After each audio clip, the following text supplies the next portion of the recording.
Assalamualaikum warahmatullahi wabarakatuh. Selamat pagi semuanya. Semoga sehat selalu. Hari ini kita akan membahas mengenai perkembangan embrio ya, dan spesifiknya adalah ke gametogenesis dan juga fertilisasi. Apa itu gametogenesis dan fertilisasi? Mari kita lihat ya. Saya izin share.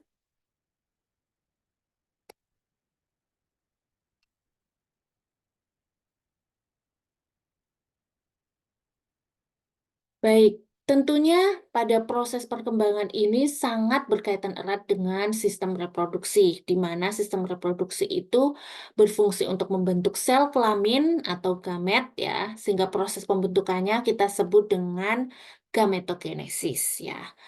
Juga untuk menghasilkan hormon reproduksi, misalnya pada ovarium ya, itu menghasilkan estrogen dan progesteron.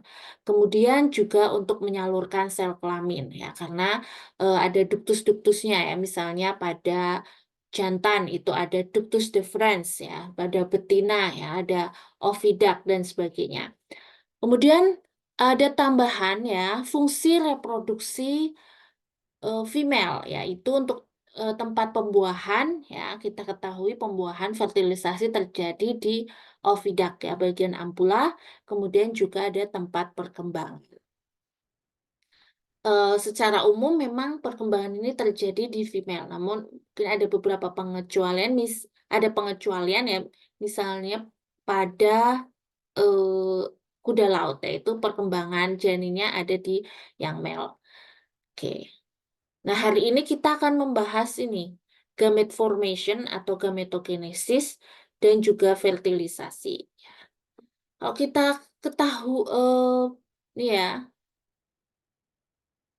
ingat ya, perkembangan embrio itu langkah-langkahnya itu adalah dari sperm and eggs itu berfusi atau fertilisasi, kemudian jadi zigot ya atau embrio ya, kemudian zigot itu melakukan pembelahan ya, pembelahan 2 sel, 4 sel dan sebagainya, kemudian terjadi gastrulasi ya, di mana ada 3 layer ya, itu ektoderm, mesoderm, endoderm yang nanti akan menjadi organ-organ spesifik atau organogenesis, dan nanti setelah organ itu lengkap nanti akan mengalami perkembangannya massa ya, ukuran ya, growth, dan bisa berkembang embrio itu ya. Oke, kita masuk ke gametogenesis. Gametogenesis ada 2 ya macam, yaitu spermatogenesis pada male dan oogenesis pada female. Nanti untuk spermatogenesis, setiap satu spermatosit itu akan berkembang menjadi 4 sperma. Sedangkan oogenesis, setiap satu oosit nanti akan berkembang menjadi 1 ovum dan 2 sampai 3 polar body. Jadi ada seragaman ukuran ya. Kalau polar body itu ukurannya lebih kecil daripada ovum. Mengapa ovum ini lebih besar ya, satu ovum yang dihasilkan, sedangkan yang lainnya adalah polar body yang nanti akan degradasi ya. Karena kita tadi ketahui ya, sistem reproduksi yang female itu adalah untuk perkembangan embrio ya. Untuk perkembangan embrio di situ butuh nutrisi ya, sehingga butuh sitoplasma yang besar, ukuran besar, di situ akan ada banyak ya nutrien ya untuk embrio itu ya, sehingga terbentuklah satu ovum ya, dengan ukuran yang lebih besar daripada polar bodies-nya. Oke, kita akan memasuki gametogenesis yang spermatogenesis terlebih dahulu. Spermatogenesis ya itu terjadi di testis ya, di sini. Ya, oke, di bagian mana? Bagian testis ini terdiri dari tubulus seminiferus yang terdiri lobulus. Di sini ada sekatnya, ada lobulus itu ya, nanti akan terjadi proses ya pematangan sperma. Nah, apabila sperma itu sudah matang dan biasanya dia akan terkumpul di lumen ya, itu strukturnya seperti ini. Ini struktur dari sperma yang normal ya, ada head-nya, ada neck-nya, ada tail-nya, tapi kadang-kadang juga akan mengalami defect ya, atau yang tidak normal, abnormal. Nah, misalnya ukurannya terlalu kecil kepalanya ya, kemudian tidak berbentuk oval, ataupun lehernya, neck-nya itu bengkok ya, atau ekornya ya itu ada bercabang dua, ada melengkung, ada bentuk koil dan sebagainya. Oke. Sekarang kita akan ke bagaimana proses spermatogenesis itu ya. Spermatogenesis itu dimulai ya saat pubertas, di mana bisa menghasilkan 400 juta sperma per hari ya.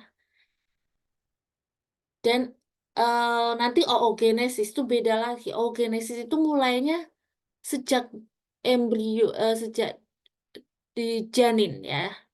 Jadi sejak dalam kandungan, ya, tidak saat pubertas, startnya. Ya. Oke, itu nanti sudah kita bisa lihat perbedaan antara gametogenesis dan oogenesis. Kemudian ada 3 tahap, yaitu dalam ini ya, spermatogenesis, spermatogonia, meiosis, dan spermiosis. Spermatogenesis ya, itu pembentukan spermatogoni. Nah, yang jadi calon spermanya. Yang awalnya spermatogonia A ya, yang sifatnya itu stem cell ya, berkembang menjadi spermatogonia stem cell ya, spermatogonia A lagi dan spermatogonia B. Jadi kalau sifat stem cell ini ya masih bisa berdiferensiasi ya menjadi banyak sel ya, tidak spesifik gitu. Nah, kalau spermatogonia B itu nanti yang akan spesifik dia berkembang menjadi spermatid.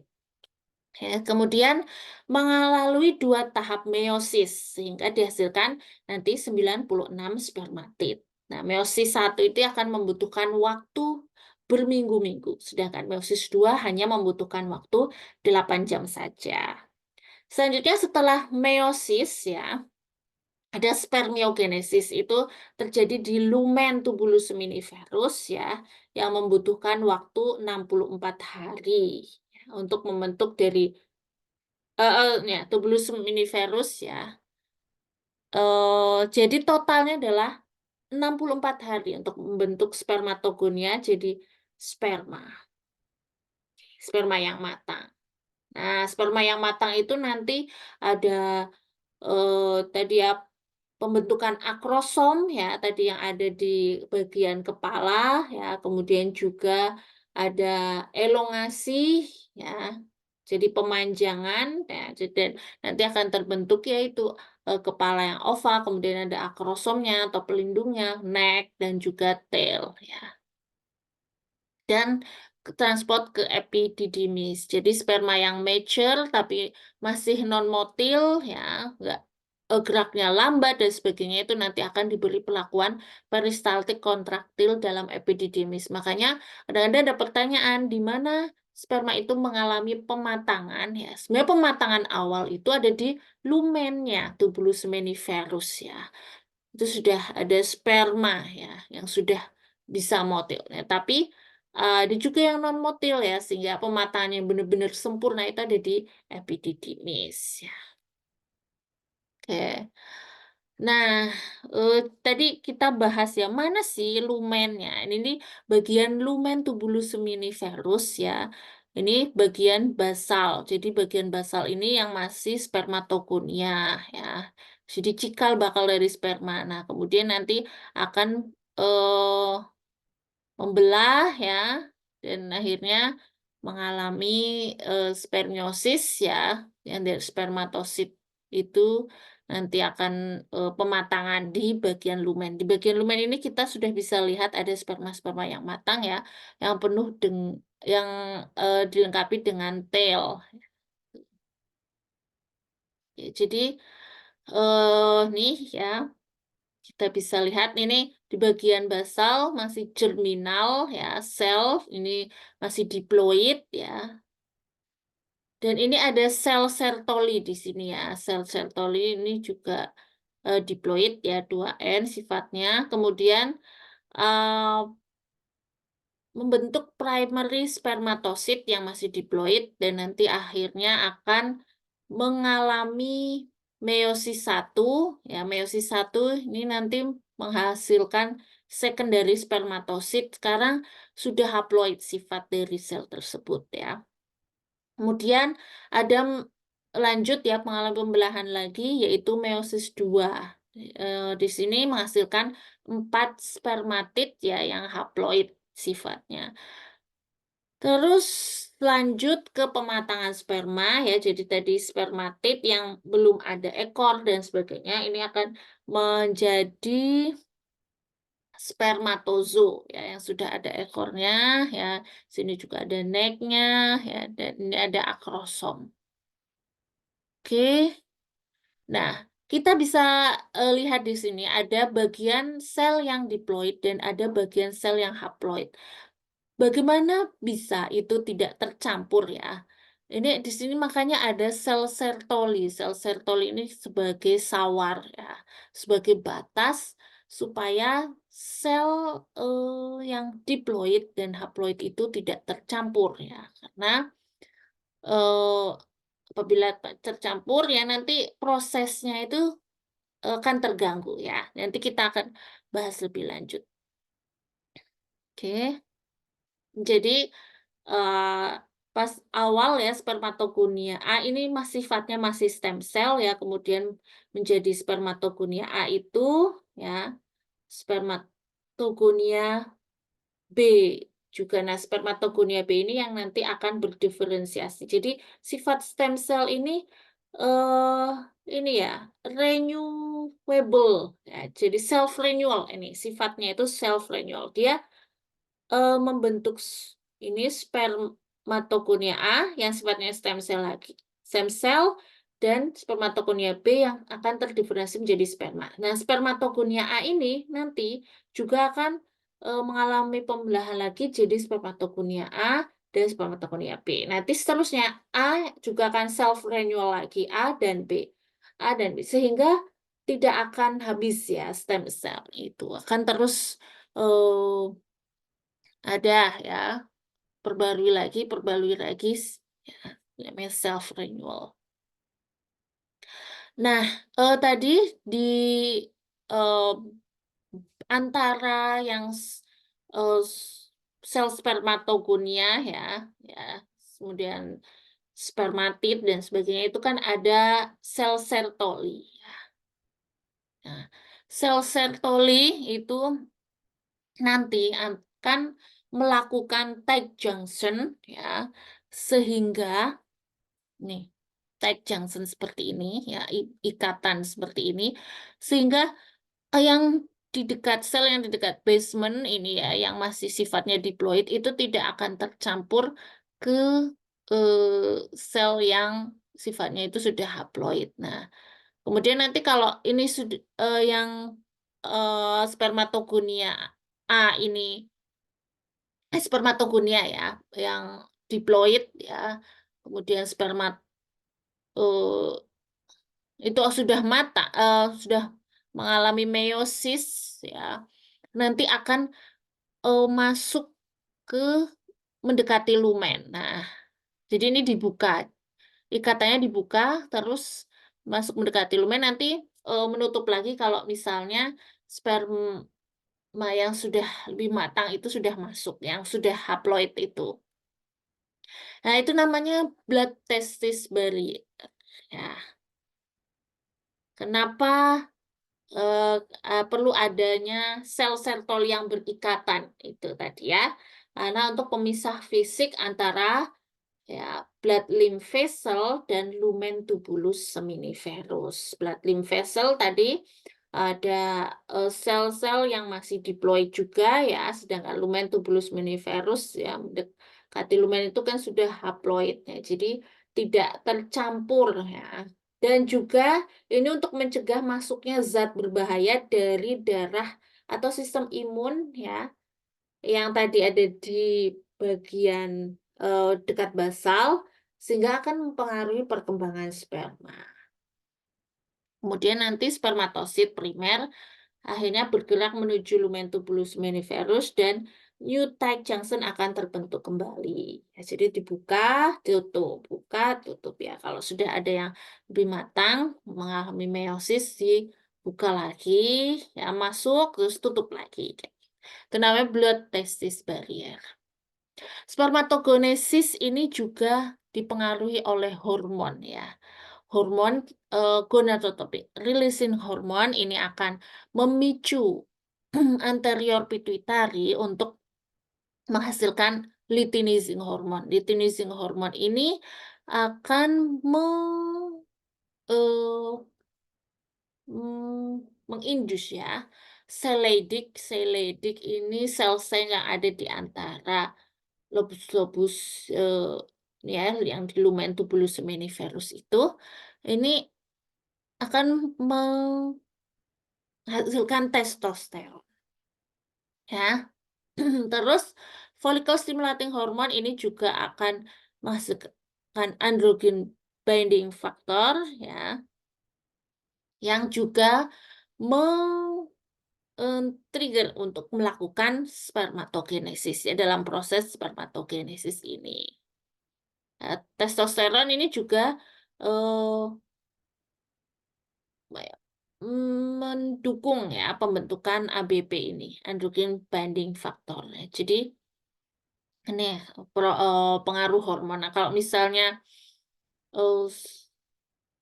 sudah banyak ya konsentrasi androgen binding faktornya ini, nanti ada inhibin ya.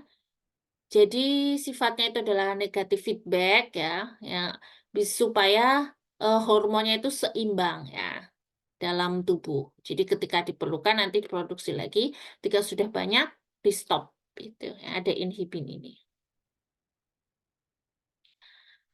Oke, itu spermatogenesis. Sekarang kita akan bahas tentang oogenesis ya. Oogenesis ini pembentukan ovum ya. Pembentukan ovum itu terjadi di mana? Ovarium ya. Ovarium. Oke. Kita kalau kita lihat ya, ini sistem reproduksi betina ya. Ini jadi ovarium ini ada dua ya kalau di mamalia ya, kanan kiri ya. Oke.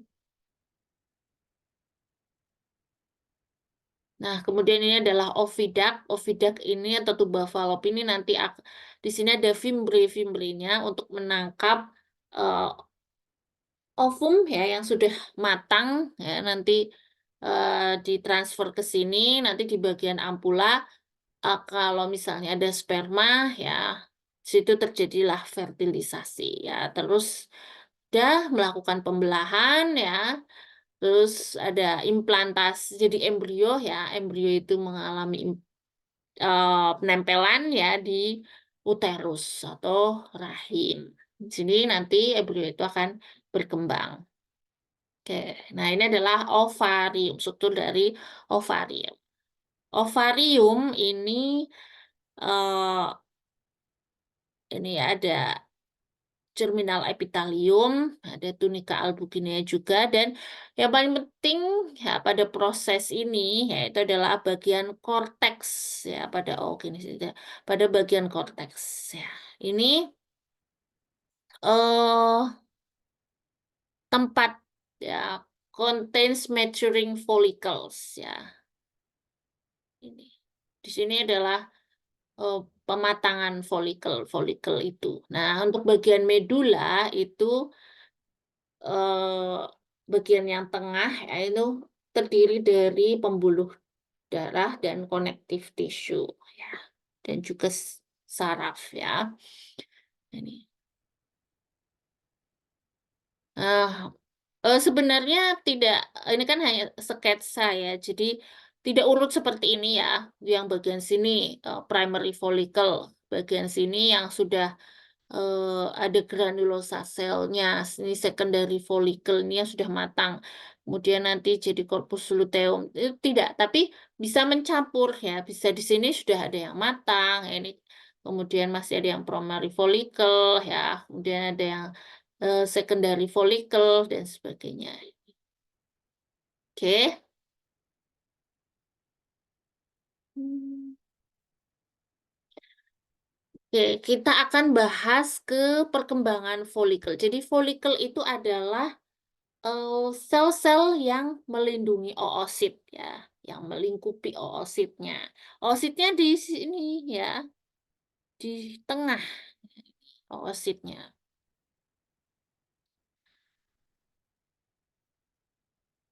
Tapi sebelum ke perkembangan folikel ya, jadi kita ketahui bahwa oogenesis ya, siklus sel telur ya, itu dimulai pada masa kehamilan. Ya, kalau misalnya tadi yang spermatogenesis mulainya saat pubertas. Nah, kalau ini kehamilan ya, itu sudah mulai memproduksi ya oosit. Kemudian nanti di stop setelah usia embrionya 7 bulan. Ini eh, patokan pada manusia ya, hamilnya itu 9 bulan. Nah, ketika tidak ada 7 bulan itu tidak ada lagi oosit yang dibuat. Jadi akan mengalami rest ya, istirahat terlebih dahulu ya, mengalami perkembangan menjadi oosit primer ya, dan nanti 7 bulan itu stop, berhenti sampai lahir ya. Mulai lagi nanti saat pubertas. Jadi saat pubertas nanti yang kan melanjutkan proses oogenesis itu. Jadi 7 bulan berhenti ya. Saat itu oosit primer tuh sudah ada. Nah nanti lahir ya, menunggu pubertas, mulai lagi. Pubertas itu oosit primer jadi oosit sekunder dan sudah matang gitu ya. Nah, 6 untuk saat pubertas itu ya, 6 sampai 12 oosit primer itu akan diseleksi untuk tahap ovulasi ya, atau kita sebut dengan menstruasi ya, siklus menstruasi. Ini adalah oosit primer ya, jadi oosit sekunder ya yang nanti akan ovulasi gitu ya. Tapi kebanyakan mati ya dari 6 sampai 12 kan, ovarium kanan kiri misalnya 6 kayak gitu ya. Nah, tapi nanti biasa umumnya itu kan hanya satu, yang kalau manusia ya umumnya hanya satu yang nanti akan jadi oosit eh, yang siap ovulasi itu tadi ya. Oosit sekunder dihasilkan dari meiosis 2. Meiosis 2 ini tidak lengkap ya. Yang ovum tadi ovulasi itu belum lengkap sebenarnya, kecuali jika ada penetrasi dari sperma pada membrannya. Jadi saat ovulasi itu masih pada tahap metafase ya. Kemudian ketika em, ada sperma yang masuk ya, nanti kita bahas di bagian fertilisasi itu nanti eh, melanjutkan tadi ya tahap metafase ya sampai lengkap. Dan hasilnya adalah 4 sel anakan. Ya. Tapi satu ovum saja yang nanti akan besar, kemudian 3 lainnya jadi badan polar sekunder. Ya. Nah, waktu lahir wanita itu tuh mempunyai 2 juta sel telur yang pada tahap oosit primer tadi ya.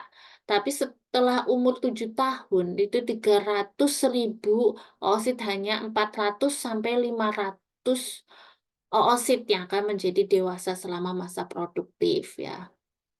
Di masa-masa masih menstruasi itu hanya 400 sampai 500, nanti diseleksi lagi kan 6 sampai 12 setiap bulannya hanya satu yang bisa ovulasi. Saat menstruasi, satu oosit akan melanjutkan meiosis satu dan membentuk oosit sekunder. Yang satu sel telur akhirnya dilepaskan setiap 28 hari ya. Kita sebut siklus menstruasi. Nah, pada siklus menstruasi itu ada fase-fase yang jadi dia selama 28 hari itu 3 fase ya. Fase luteal, fase folikel, dan fase ovulasi.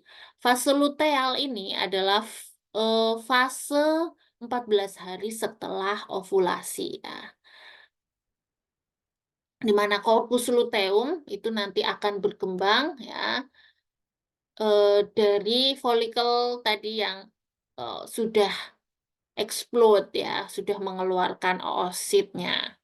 Ini akan menghasilkan hormon progesteron yang berfungsi untuk perkembangan janin. Nah, kemudian, fase folikel ini adalah sekitar 14 hari perkembangan folikel. Jadi awalnya itu folikel itu satu layer, terus nanti berlayer-layer ya. Ini distimulasi oleh follicle stimulating hormone yang menghasilkan hormon estrogen.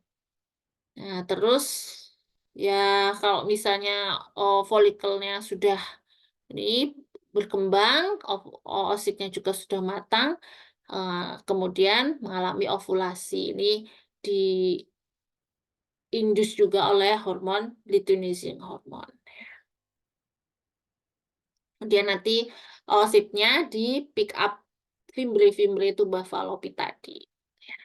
Oke.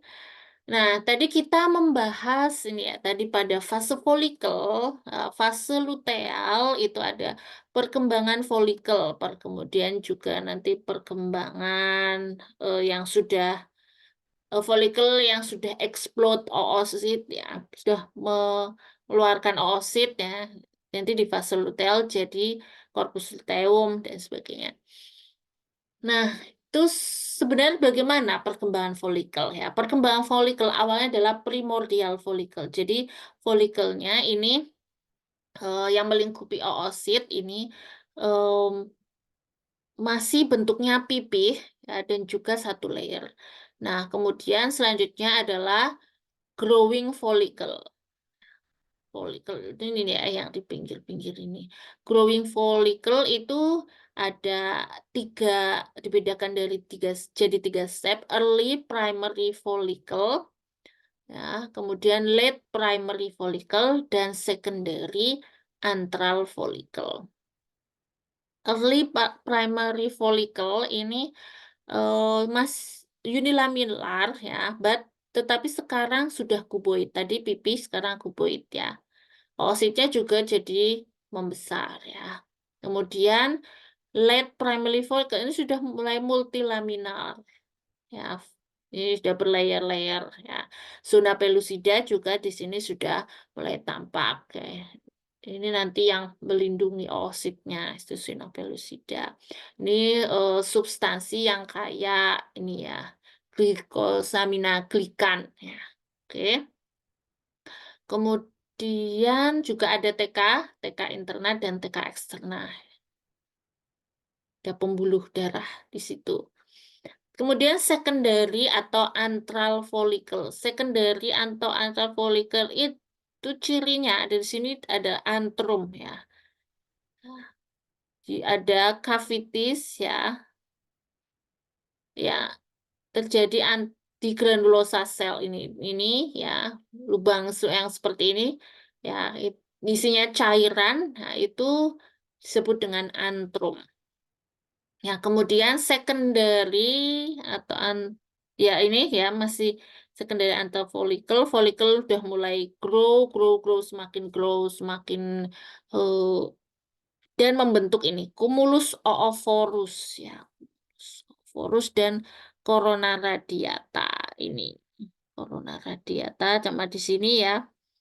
Jadi ini folikel-folikel yang di sini ya nanti akan dekat dengan oositnya, oosit sekunder yang nanti siap untuk ovulasi. Nah, terus kalau sudah terjadi seperti ini ya bentuknya, ini sudah disebut dengan mature atau Graafian follicle ya. Oke. Sudah ada corona radiata, cumulus oophorus, mature ya, tinggal menunggu waktu ya untuk ya misalnya hormon hormon tadi luteinizing hormon sudah mendukung ya sudah bisa ovulasi. Nah, ini primordial follicle, primary follicle ya. secondary follicle, mature. Nah, terus nanti di fase luteal kan mature ya, terus kan explode nih ya. Fase luteal ini kan folikelnya tadi yang ditinggalkan oleh oosit menjadi corpus luteum ya. Kalau misalnya tidak ada kehamilan menjadi corpus albicans. Ini adalah gambar dari oosit sekunder. Ini lagi pick up ini ya, ovum itu untuk bayi tabung. Nah, ini gambarnya seperti ini ya, oosit sekunder atau ovum yang sudah siap ovulasi itu. Oke. Tentu saja ya, oogenesis ya, perkembangan folikel ya, perkembangan oosit itu juga dipengaruhi oleh hormon ya. Hormon eh tadi ya gonadotropin releasing hormon, terus gonadotropin releasing hormon itu akan mendorong FSH untuk menghasilkan folikel ya. Terus nanti setelah mature ya akan ovulasi ya. Sini LH ini yang akan mendukung ovulasi ya. Terus folikel-folikel itu jadi corpus luteum dan di ovarium itu juga ada ada menghasilkan produksi hormon estrogen dan juga hormon progesteron. Ketika folikel itu berkembang, folikel itu akan menghasilkan hormon estrogen sehingga hormon estrogennya tinggi, kemudian setelah ovulasi hormon estrogen sudah mulai turun ya. Di situ digantikan oleh hormon progesteron. Dan hubungannya dengan uterus ya endometrial itu juga kan uterus itu ada layer ya, layer pertama itu adalah yang endometrial itu juga akan mengalami perubahan ya, perubahan ketebalan ya. Ini ada di sini ya, bagian saat menstruasi itu tentu saja mengalami disruption, kemudian mengalami proliferasi fase ya pada saat perkembangan folikel. Nah, kemudian ketika tadi sudah ovulasi, ya corpus luteum menghasilkan progesteron. Progesteron ini juga akan mendukung untuk penebalan dinding uterus ini ya, sehingga jadi tebal. Nah, sekarang dari penjelasan tadi kita sudah bisa nih membedakan antara perbedaan spermatogenesis dan oogenesis ya. Kalau spermatogenesis tadi awalnya saat pubertas ya, oogenesis itu pada saat embrio ya dalam masa kehamilan itu sudah dimulai ya. Kemudian nanti rest ya, istirahat dan mulai lagi saat female-nya itu akan female-nya itu pubertas ya. Nah, spermato ini spermatogenesis itu awalnya adalah primordial germ cell ya, kemudian mitotic division jadi spermatogonial stem cell ya. Tadi yang bisa mengalami self renewal ya, bisa membelah jadi spermatogonia A, spermatogonia B, kemudian spermatogonia A lah itu juga membelah lagi A dan B dan seterusnya ya. Jadi terus self renewal itu adalah sifat dari stem cell. Nah, terus spermatogonia B tadi ya, itu mas mitotic division ya, jadi primary spermatocyte ya. Nah, ini masih di bagian basal. Nah, terus nanti di sini kan ada sel-sel Sertoli yang ini ya mengalami apa? Melakukan ikatan. Nah, sehingga ini bisa ada batas mana yang diploid, mana yang haploid. Terus spermatosit primer ini mengalami meiosis 1 menjadi secondary spermatosit. Nah, ini terus secondary spermatosit mau lewat ya, tight junction-nya dibuka, nah, spermatosit sudah lewat mendekati lumen, terus ditutup lagi kayak gitu ya. Terus secondary spermatosit itu mengalami meiosis 2, ya ini early spermatid. Nah, early spermatid ini sifatnya N, ini ada jadi satu spermatosit ya, tadi primary spermatosit itu hasilnya adalah 4 ya. Kemudian nanti ada cell differentiation ya. Karena sel Sertoli provide nutrients, jadi ini spermanya bisa berkembang, mengalami elongasi, akrosom juga terbentuk, ada bentuk ekor juga. Nah, ini sudah terbentuk 4 sperma. Jadi tadi kalau spermatogenesis itu dimulai saat pubertas, kemudian menghasilkan 4 sperma. Jadi satu spermatosit menghasilkan 4 sperma. Kalau oogenesis apa bedanya? Oogenesis itu mulai terbentuknya di saat embrio ya.